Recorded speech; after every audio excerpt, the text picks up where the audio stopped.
ممكن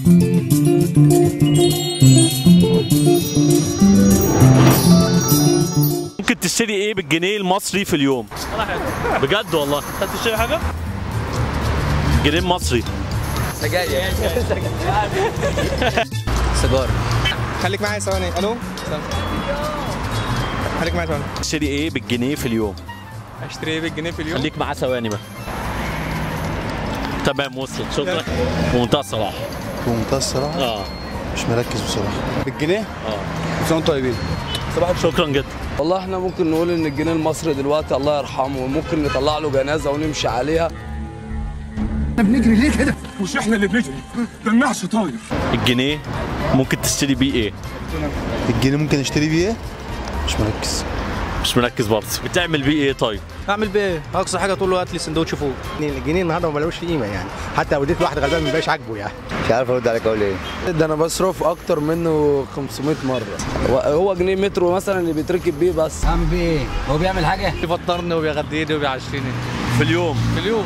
نفس الجنيه؟ لا هو جنيه واحد. هيجيب لك ايه مثلا؟ بيضه؟ هيجيب لك ايه يعني؟ لب. بسكويت، شوربه ماجد، اي حاجه. بسكوتة بجنيه. بركب بالاتوبيس من قدام الجامعه برضو بجنيه. هتجيب كيس مناديل جنيه على جنيه على جنيه يدينا ايه؟ 3 جنيه يعني احنا نحط على الجنيه على الجنيه بيفرق معانا. عشان لما تحط على الجنيه، لكن لما يبقى هو لوحده. ايدك دي هتسقف وحدها؟ لا.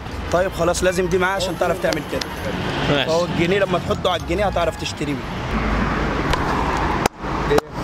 ممكن انا بدولار واحد من غير ما احطه على دولار تاني يبقى ب 10 جنيه اشتري بيه حاجات كتير. تديه لطفل صغير النهارده هيقول لك اجيب بايه؟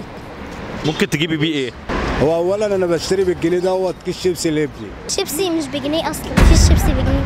لبان، مصاصه، كيكايه بس. كاكاو؟ كيكايه. ايه الكيكايه دي؟ كيكه. ايه؟ كيكه المعلقه. كيكايه. ما يكفيش ابني. حاجه بتفرح الاولاد. لو خدت جنيه في اليوم هتكون مبسوط؟ ايه المصروف اللي ممكن تاخدوه فتكونوا مبسوطين؟ 15 في اليوم؟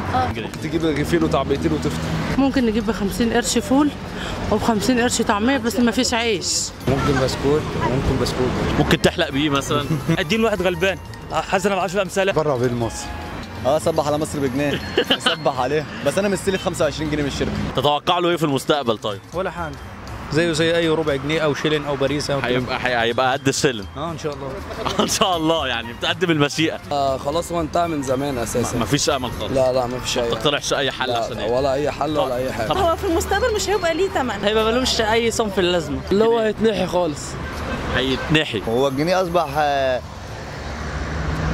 ايوه قول لي حاجه من اللي ربنا كتبها علينا، حاجه قولها. انا مش عاوز اتكلم. والله الحل لو في ايدي انا اقسم بالله كنت خليت الجنيه المصري، كان العمله المصريه ما بقت عمله مصريه اللي هي بنتعامل بيها دلوقتي. كنت هتعمل ايه لو انت في ايدك الامر يعني؟ المفروض الامر يعني مش عارف. وبصراحه المفروض يعني الدوله توقف الدولار ده، يعني ما بدل ما يطلع كده واحنا مش عارفين نعمل اي حاجه، كل حاجه. لا مش فاهم. لازم نخلي الجنيه المصري ليه قيمه عندنا، عشان كده نخلي الدولار. لما احنا نحترم الجنيه الدولار يحترمنا فعلا. ندعي عليه مثلا. لا نبني مصر من جديد.